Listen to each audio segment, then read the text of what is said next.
For a long time, I've been on the receiving end of lots of love. I think that we should all put our pride aside and sometimes take that risk. How we choose to spend our time says so much about what we value. We all had like a whole life that we lived before we met each other. So many questions you can ask. We love because he first loved us. Become the light instead of searching for it, and you'll see the light reflected in everyone you shine on. You should just smile more. It's an easy, immediate way of just putting more love into this world.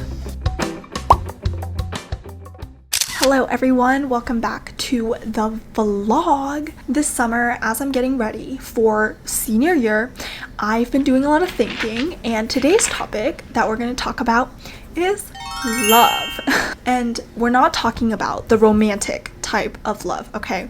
Instead, we're talking about the type of love that connects us with our friends, our family, other people around us. For a long time, I've been on the receiving end of lots of love, and that includes friends, family, people in church. No matter where we are in life, we can all benefit from giving more love. The more love that you give out, the more love you will experience. And there's a quote that I want to highlight. Become the light instead of searching for it, and you'll see the light reflected in everyone you shine on. So when I think about love, 3 questions come to mind. I think about who in my life has shown me love, who can I show love to in my life, and what challenges do I face when I try to show love to people. A few people immediately pop into my mind when I think about someone who has shown me profound love apart from my family. I think about my best friend Allison. She's the kind of person that will just drop everything for her friends. There have been countless times where I've just been shocked by how attentive she was to the things that I like, to my emotions and my state of being, and I just get shocked by how much she remembers. Allison makes me feel seen and heard. She would literally sit with me for hours on end and talk about literally the same things, and she would not ever make me feel unheard. These hours she spent talking to me could easily have been spent on her doing like her CS homework or doing her other projects, but she always chooses to be present with me through those conversations and the tough times. Other people that I think of are Sharon and Lena. Their love has always just been marked by delicious food and obviously conversation. We would do weekly cooking, hangouts, and we would have the kind of deep conversations over dinner. Literally, they would do a whole like in-house like cafe for all the people, all the sisters in church on a random like Saturday afternoon.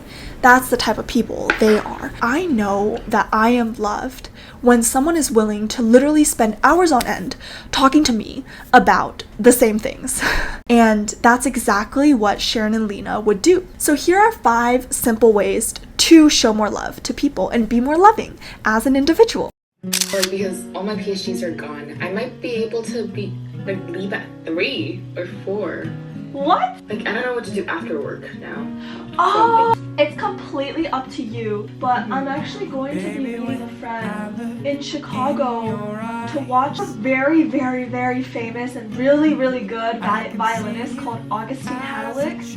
And like, yes, and he's performing the Tchaikovsky violin concerto actually. So no matter you're rich, no matter you're poor, we all have time. It's really a scarce thing because once it's gone, it never comes back. How we choose to spend our time says so much about what we value. And many times what we value somehow is out of our control, given the amount of time that we spend on social media, scrolling, and all of those things. So Allison, Sharon, and Lena, how they chose to pour that much time into me shows how much they cared and loved me. So what does this mean for you? It means being extremely present in every conversation and actually making people feel heard even in the midst of your own chaos and busyness of your own life. We really need to put away our phones. We really need to listen, and we really need to give everyone our full attention. I spend my days imagining the shape it would all take, and Now it takes the shape of you. So what are your unique strengths? Are you a fantastic cook like Sharon and Lena? Or are you someone just super attentive, shows incredible attention to detail like Allison? There's so many ways in which we can use our talents, whether you know it or not, to show love. Maybe you're a great conversationalist, you're great at talking to people, like one of my friends who would literally spontaneously just text me one night to go get boba and go on a walk. Or maybe you're just great at initiation or initiating plans. If you feel like you don't have any obvious strengths, or if you don't have any hobbies right now, that is okay, because I was literally in your shoes as well. That's actually, I have to say, the easiest place to start.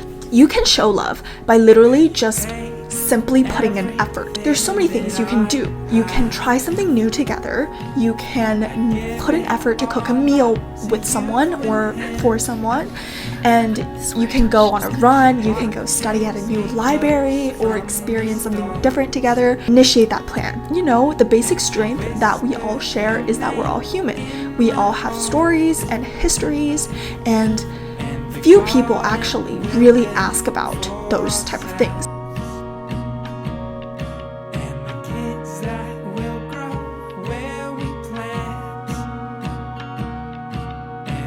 So my next point is to ask more questions.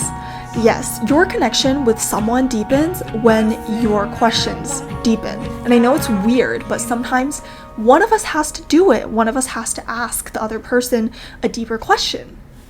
That's just how, you get to know someone. And the secret is that if you're vulnerable with someone, there's a greater chance that they would be willing to be vulnerable with you back. I think that we should all put our pride aside and sometimes take that risk. I don't think there's ever been a time where I've been vulnerable with someone and they didn't share something about themselves back to me. There's no harm in really sharing your vulnerabilities and troubles. I strongly believe that among people our age, we all share similar struggles, thoughts. So tapping into that by genuinely asking people questions about their experiences creates a much more deeper interpersonal connection. When we go beyond just our hobbies and work and truly get to know someone's story and what makes them who they are today, there's just so much to unpack and connect over. Like, we all had a whole life that we lived before we met each other. And so there's so many questions you can ask.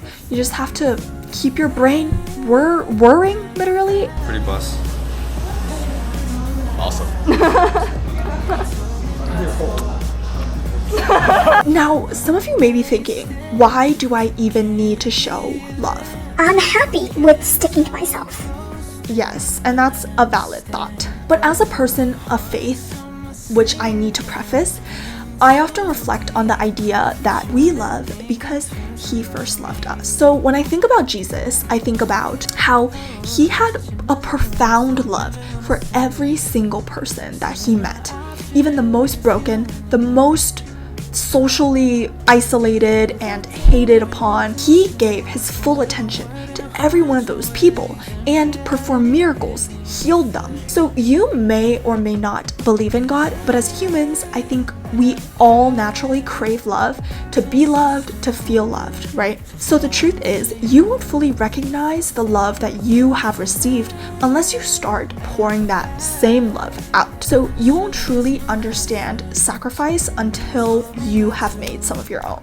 If you can recall how amazing it felt to be loved by someone else, then you know the power of it. And the beautiful thing about love is that it's not like a finite resource. So our capacity of love actually grows as we give more of it away.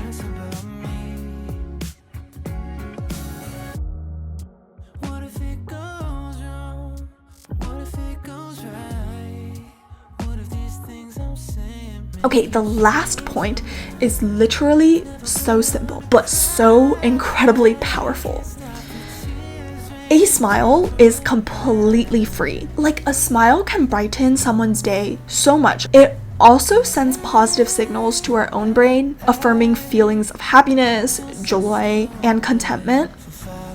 So literally just smile. So whenever I go back to China and I smile at someone, I see the genuine joy and also surprise when they see someone smiling at them.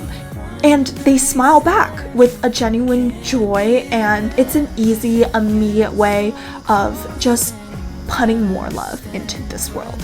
So being more loving isn't about the grand gestures.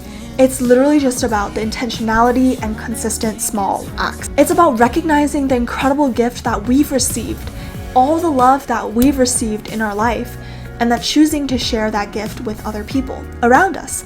So as I continue my summer into senior year, I'm trying to be more mindful about all the people that I can show love to because of all the people that have showed so much love to me. So what are some ways that you can show love to the people around you? Just remember that we're all human. It can start with simply asking someone a question or a smile, and there's so much love to give, and there's even more to receive. I hope you remember that you are loved and you are capable of loving. Yeah. I hope you enjoyed today's vlog. See you in the next one.